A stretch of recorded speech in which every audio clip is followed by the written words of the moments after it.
I'm going to show you each pitch, and I want to hear what your thought process is. And the 3-1 pitch. That's a great question, Kyle. Teammate most likely.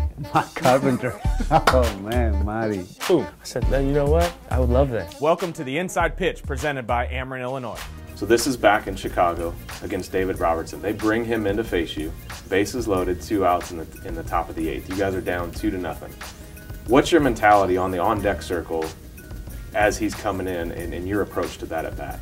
To be honest, I wasn't thinking. I was like, in my mind, I was ready for anything. I faced Robinson the year before when he was with the Yankees back in St. Louis. I think he threw me like a curveball or something. I got a base hit to him. So I was looking something in the mirror way. I know on the report that he got the quarter, that his pitch. So I was ready for that. Okay, so you're ready. You said something middle of the plate in that cutter, which you know is going to be away. Yeah. So here's the first pitch. So he throws you inside on the first pitch. I was like, what he's doing? Right. What he's doing? He's supposed to throw that away from me. But I mean, I was like surprised. I mean, I was lucky enough that it was a ball, because if it was a strike, if it would be a strike, I mean, my whole mind started changing. Right.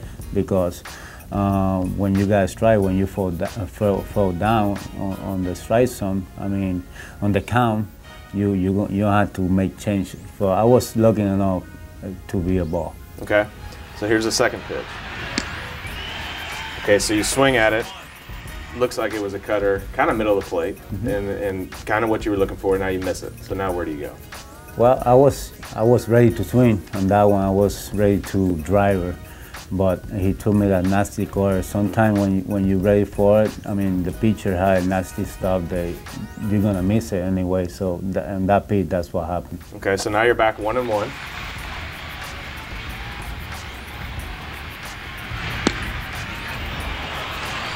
So I got lucky there. Yeah, you got lucky.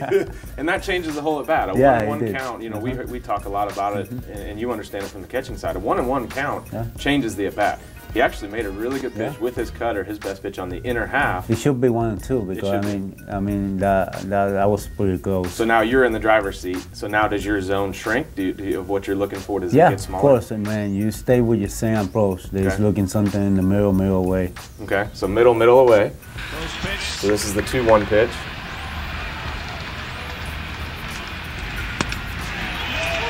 And the count evens at 2. And that was the cutter middle half away that you were probably looking for, but you didn't swing. Because it was high.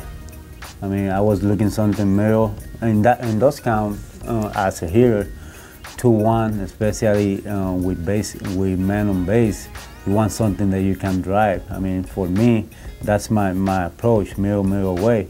But also, I'm looking more like tie high, not my bell high. And that pitch was like right on the top of the zone. Now, if it was a 1-2 count, you would have had to swing at that. Yeah, maybe try to fire it off. Okay. Yeah. So now we're 2-2. So now it's an even count. Down the right field line. This is fair. And in the corner. Fritchik scores. Here comes Cosma. Hayward to follow. And the Cardinals take the lead in the 8th. That's the same pitch away. Yeah. But the 2-1 was a little higher. Up. But if it was in that area, I would swing. So you got the pitch you were looking for. Yeah. And you hit it down the right field line. Was that on purpose? I was trying to, with 2 strikes, I was trying to protect anything, you know, like there I wasn't thinking about my approach. I was thinking about seeing the ball and trying to hit it anywhere. I mean, I was lucky enough to keep it fair. At the end of that, your excitement and your energy, the one thing that I love watching about you is that it could be a day game against the last place team in June, and your excitement that you have in that situation, you carry that energy. How do you stay hungry enough to care that much about, you know, those little wins? Well, I mean, I take day by day, one day at a time. I mean, like I play one game, I'm gonna do the best I can. I'm gonna play 100% that day, and then when that day passes, I concentrate on my next game. You know, I try to win every game.